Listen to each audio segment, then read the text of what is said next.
Telugu Desam party శాసనసభ్యులు MS రాజు, అమిలినేని సురేంద్ర, పరిటాల శ్రీరామ్ సంయుక్తంగా press meet పెట్టడం జరిగింది. మరి పరిటాల సునీత కూడా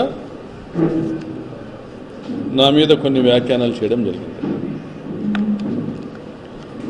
జరిగిన సమస్య ఏంది, దాంట్లో పూర్వపరాలు ఏంది, ఏ నేపథ్యంలో వరుస సంఘటనలు జరుగుతున్నాయి అనేది నేను విశదీకరించడం జరిగింది. లోకేష్ అనంతపురానికి వచ్చినప్పటి నుంచి మే 14 నుంచి నిన్నటి వరకు జూలై 3 వరకు వరుస సంఘటనల గురించి చెప్పడం జరిగింది. ఇవన్నీ లింకప్ చేస్తే ఫ్యాక్ట్స్ ఎవరికైనా అర్థమవుతాయి, తలలో గుజ్జున్నవానికి. అయినా మీరు మాట్లాడారు కాబట్టి తప్పడంలో చెప్తా ఉన్నా. బాబు రాజు, ఎంఎస్ రాజు తమ్ముడు, చెప్పుల షాప్లో పనిచేసే దగ్గర నుంచి ఈరోజు లోకేష్ బినామీగా ఎదిగేంత వరకు నీ చరిత్ర అందరికీ తెలుసునన్నా. భూస్వాముల ఇళ్లలో పుట్టి 100 కోట్ల కాంట్రాక్టులు చేసి కూడా మేము బాడిగ ఇంట్లో ఉన్నాము అంటే ఎవరు నమ్మడంలే తమ్ముడు. నువ్వైనా నమ్మినావు. రెంట్ కట్టడంలే అని పదే చెప్తాను. థ్యాంక్స్ రా నాన్న, నువ్వన్నా నమ్మినావు తమ్ముడు. నాకు ఒకటి అర్థం కాలే, ఎమ్మెల్యే అయిన 3 నెలలకే 7 కోట్ల విల్లా ఎట్లా కొంటివిరా బాబు? 7 కోట్ల విల్లా ఎట్లా కొంటివి? సాక్షి ఆఫీస్ పక్కన నీ పార్టీ ఆఫీస్ ఏదైతే ఉందో అది కూడా కొన్నావంట కదా. బెంగళూరులో కూడా ఏదో ప్రాపర్టీ కొన్నావంట కదా బాబు రాజు. అమ్మ బాబాయ్, నీకు 4, నువ్వు హైబ్రిడ్ రాజు, మామూలు రాజు కదా. 4 పదవులు: TTD board member, state SCCL అధ్యక్షుడు, జిల్లా పార్టీ అధ్యక్షుడు, ఎమ్మెల్యే. గుండుమల తిప్పేస్వామికి గుండు కొట్టి నిన్ను కూర్చోపెట్టినాడు లోకేష్. ఎందుకంటే నువ్వు లోకేష్ బినామీవి కాదు. ఇంకో మాట అన్నావు, లోకేష్ది టికెట్లు ఇచ్చేస్తాయి,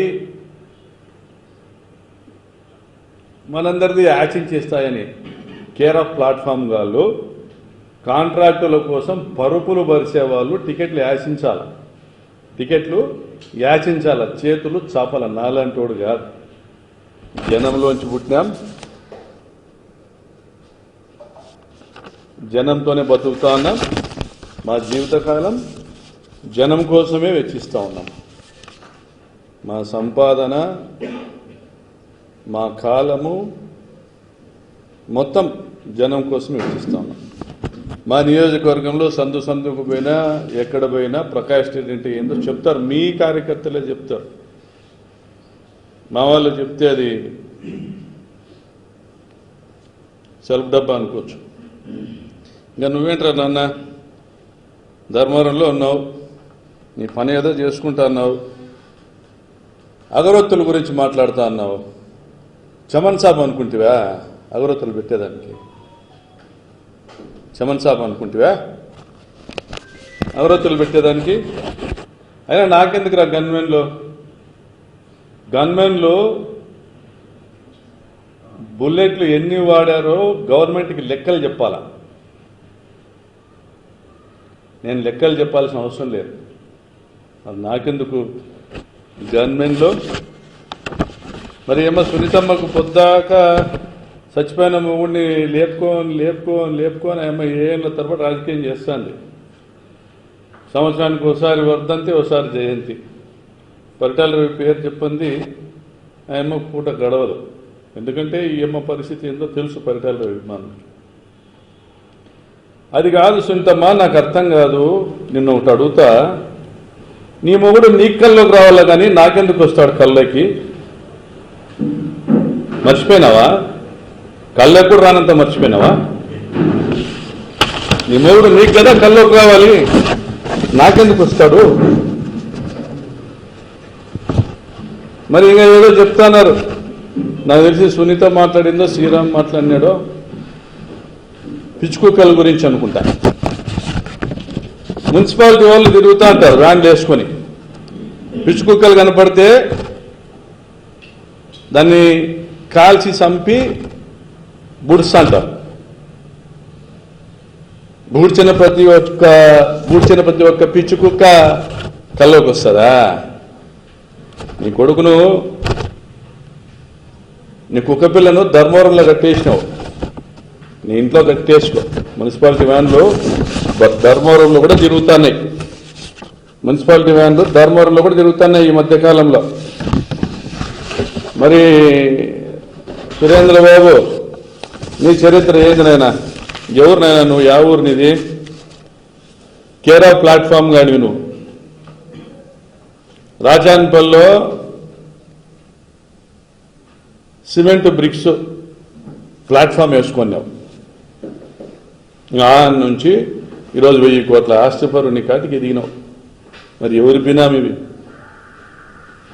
100 కోట్ల ఆస్తులు, 1000 కోట్ల బ్యాంకు బ్యాలెన్స్లు యాడ్ నుండి వచ్చారు. నువ్వు కూడా మాట్లాడుతున్నావు, నువ్వు కూడా చెప్తాన్నావు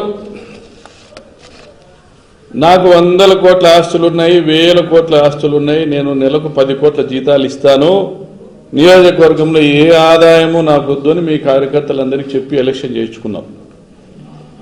బ్రాందీ షాపులు దాదాపుగా 376 బెల్ట్ షాపులు పెట్టుకున్నావు. పరిటాల శ్రీరామ్ మాదిరి నువ్వు కూడా ఒక క్వార్టర్కి 50 రూపాయలు ఎంఆర్పి మీద అదనంగా వసూలు చేస్తున్నావు. 100 కోట్లు కొల్లగొడుతున్నావు. నువ్వు అదే చెప్పినావు, శ్రీరాము అదే చెప్పినాడు. బ్రాందీ షాప్లో వచ్చే ఆదాయాలు కనీసం 1000 మంది కార్యకర్తలకు ఒక్కొక్కరికి 10 లక్షల రూపాయలు చొప్పున పంపిణీ చేస్తాము అని. ఎంతమందికి ఇచ్చినావు బాబు? సురేంద్ర బాబు, నువ్వెంతమందికి ఇచ్చినావు నాయన? శ్రీరామ్ బాబు, ఎవరికి ఇచ్చినారు? ఎదురు చూస్తున్నారు మీ కార్యకర్తలు. మీరేమో బలుస్తానే ఉన్నారు. ఇవి కాదని ఇక మన బీటీపీ ప్రాజెక్టు పూర్తి కాలే. మా రంగయ్య ఏమో మాధవ్ని వేసుకొని, ఆ మహాలక్ష్మిని వేసుకొని ఈ NH 544D ఈ హైవే తీసుకొచ్చా. గడ్కరీ దగ్గర తిరిగి పనులు నువ్వే చేసుకుంటే. అనంతపురంలో నీలం సంజయ్ రెడ్డి ఫ్లైఓవర్ నుంచి పంగల్ రోడ్డు వరకు వర్క్ తెచ్చా, నువ్వే చేసుకుంటేవి. సోమలదొడ్డి నుంచి కలెక్టర్ ఆఫీస్ వరకు వైడనింగ్ వర్క్ తీసుకొచ్చిరి మా ఎంపీలు, నువ్వే చేసుకుంటేవి. వాళ్ళు తెచ్చిన పనుల మీద నువ్వు సంపాదించి మళ్ళా అదే రంగయ్య మీద ఖర్చు పెట్టి 100 కోట్లు ఖర్చు పెట్టి గెలిచావు. మరి ఇవన్నీ సాలలే. 2014లో మీ ప్రభుత్వం వస్తానే హంద్రీనివా కాంట్రాక్టులు ఆ రోజు దాదాపుగా 90 కోట్ల పనులు చేజెక్కించుకొని 200 కోట్ల బిల్లులు చేసుకుంటేవి. నువ్వేదో సీత మాదిరి మాట్లాడుతున్నావు.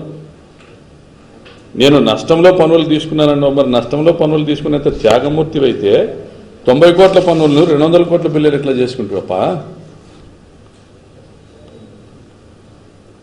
మళ్ళీ ఆ రోజే మీకోసం ఎతికినాను, మీ బంధువుల దగ్గర పోయినాను ప్రొద్దుటూరికి, మీకు 10 కోట్లైనా ఇవ్వాలనుకున్నా పొద్దు అని మాతో కథలు ఎందుకు చెప్తివి? జగన్మోహన్ రెడ్డి నిన్ను గేట్లు దాటనీలే. నువ్వు ప్రకాష్ రెడ్డి వర్కులు కొట్టినవరన్నైనా నువ్వు రావద్దు మా కాటికి.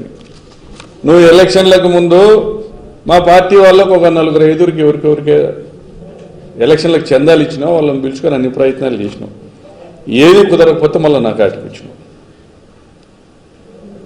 ఇది నీ బతుకు. మళ్ళా అవన్నీ సాలవు. 36వ ప్యాకేజు 40 కోట్లు మిగులు పని ఆ రోజు లెక్కన 2014కి. ఇప్పుడు నన్ను 141 కోట్లకు టెండర్ పిలుచుకున్నాం. మన 29వ తేదీ మళ్ళీ పని తీసుకున్నాం. ఇది కాకుండా మడక్సీరా బ్రాంచ్ కాలువలో కూడా మళ్ళీ పని తీసుకున్నాం. వెడల్పు చేసేదానికి, కాలువ నిర్మాణానికి 4 రెట్లు అంచనాలు వేసుకున్నారు. మడక్సీరా బ్రాంచ్ కాలువకు 70 రూపాయలు మట్టి పని అయితే 370 రూపాయలు రేటు పెట్టుకున్నారు. మరి 36వ ప్యాకేజీలో 40 కోట్ల పనుల్ని, మిగిలిన పనిని 140 కోట్లకు చేసుకున్నాం. ఎవరికి ఎన్ని పంచుతున్నావా? లోకేష్కి ఎంత ఇస్తున్నావు? ఎమ్మెల్యేలకి ఎంత ఇస్తున్నావు? ఇంతగా నిన్ను మేపుతున్నారే. బాగా తిని బలుసు సురేంద్ర 2029లో వారలు కోసి ఉడికిచ్చి ఉప్పు కారం పెట్టి కార్యకర్తలకు పంచుతాం. తెలుగుదేశం కార్యకర్తలకు కూడా చెప్తున్నాం, మీకు ఈరోజు బ్రాందీ షాపు డబ్బులు ఇవ్వకపోతే మేమే న్యాయం చేస్తాం కళ్యాణదుర్గం నియోజకవర్గంలో కానీ రాప్తాడులో కానీ. అర్థమైందా రాజా? ఇంకా ఫైనల్గా లోకేష్ బాబు, మీ ఎమ్మెల్యేలో మీ శిష్యులో మీ బినామీలో నువ్వు చాలా తప్పు టీంతో ప్రయాణం చేస్తున్నావు. నీ సావాసాలు కరెక్ట్ కాదు. మీ నాయన కాలంలో మీ వాళ్ళు 100 కూనీలు చేశారు మా నియోజకవర్గంలో. పెనుగొండ, ధర్మవరము, రాప్తాడు నియోజకవర్గాల్లో ఈరోజు ఉన్నటువంటి నియోజకవర్గాల్లో ఆ రోజు 100 కూనీలు చేసినారు. మీ నాయన ముఖ్యమంత్రిగా ఉండగా కేసులు విచారణలు జరిగినాయి, తీర్పులు వచ్చినాయి. ఏ ఒక్క కూనీకి కూడా శిక్ష పడలే. కాబట్టి ఆ క్రెడిట్ అంతా మీ నాయనది. ఆ క్రెడిటు, ఆ పాపము అదంతా మీ నాయనకే సంబంధం. ఇప్పుడు నీ రాజ్యాంగం నడుస్తుంది, నీ రెడ్ బుక్ రాజ్యాంగం నువ్వు అమలు చేస్తున్నావు. నువ్వు వచ్చినాక మా నియోజకవర్గంలో 3 కూనీలైనాయి, గ్యాంగ్ రేప్ జరిగింది, కబ్జాలు జరుగుతున్నాయి, దోపిడీలు, దౌర్జన్యాలు జరుగుతున్నాయి. ఈ క్రెడిట్ అంతా నీది. నువ్వు ఇచ్చిన ధైర్యం కాకపోతే తగరకుంట కొండారెడ్డి కేసులో బాధితుల ఇళ్లకి ముద్దాయిలు పోయి బెదిరిస్తారా? బెదిరించి మాకు అనుకూలంగా సాక్ష్యం చెప్పండి అని బెదిరిస్తారా? అంత ధైర్యం ఎక్కడి నుంచి వచ్చిందా నా కొడుకులకి? నువ్వు ఇచ్చింది కాదా? ఆలోచన చేసుకో. నీకు ఇచ్చిన అధికారం ఎవరికి ఉపయోగిస్తున్నావు? ఎవరికి ఉపయోగిస్తున్నావు బాబు? లోకేషా, మా మహానటి, మా మిత్రుడు, మా పార్టీలో ప్రముఖుడైనటువంటి కొడాలి నానికి సాష్టాంగ నమస్కారం చేసి గన్మెన్లు తెచ్చుకుంది. తనకు 2+2, తన ఉత్తుత్త కుమారునికి 1+1. అంతేనా? మైనింగ్ శాఖ కూడా ఆమె ఏమడిగితే అది చేసింది. మైనింగ్ శాఖ కూడా ఆమె ఏమడిగితే అది చేసింది. ఆమె సివిల్ సప్లైస్ ట్రాన్స్పోర్ట్ కాంట్రాక్ట్లు కొనసాగినాయి. మరి ఈ మర్మం ఏంది లోకేషా? నువ్వే పంపించినావా ఆమెని పని జరుపుకోమని? చివరిగా కొసుమర్పు ఆమె దగ్గర ఓఎస్టీగా పనిచేసినటువంటి ఒక అధికారి ఈ మధ్య మాట్లాడుతున్నాడంట. మా పార్టీలోకి మీ సీనియర్ నాయకుడు ఒక ఆయన వచ్చినాడు. ఆయన మొన్న మా బాస్తో చెప్తాండ, అన్నా సొంతం అంటాందంట, ఆ ఓఎస్టీ సోన్సో రెడ్డి చెప్పినాడు, ఇప్పుడు ఎలక్షన్ పెడితే కూడా 150 సీట్లు జగన్ గెలుస్తాడు అని అంటాందంటనా అని చెప్తున్నాడు. ఇట్లా ఆల్రెడీ మా బాస్కు ప్రేమ లేఖలు వస్తున్నాయి. నాకు తెలిసింది ఇది ఒకటేనప్ప, తెలియకుండా ఎన్ని లేఖలు వచ్చినాయో నువ్వే చూసుకున్నాయన్నా. 29లో యాడుంటావో ఏమో, జాగ్రత్త పడు. చివరిగా చెప్తాన్నా సురేంద్ర, 2029లో జగనన్న సీఎం అయ్యేంత వరకు ఏ త్యాగాలైనా చేస్తాం. తర్వాత జగనన్న మాట కూడా వినము. 2029 తర్వాత జరిగేదిడా, అమలయ్యేదిడా తోపుదుర్తి రాజ్యాంగమే. ఖబర్దార్. ఊచలు లెక్క పెట్టిస్తామో, సిబిఐ ఎంక్వైరీలు వేస్తామో. మీరు దోచుకున్న సొమ్మును ధర్మవడ్డీతో, ఎంతన్నా ధర్మవడ్డీ అంటే ₹1.5 వడ్డీతో వసూలు చేసి మీ కార్యకర్తలకు మా కార్యకర్తలకు కూడా పంచుదాము. ఇదైతే ఫిక్స్.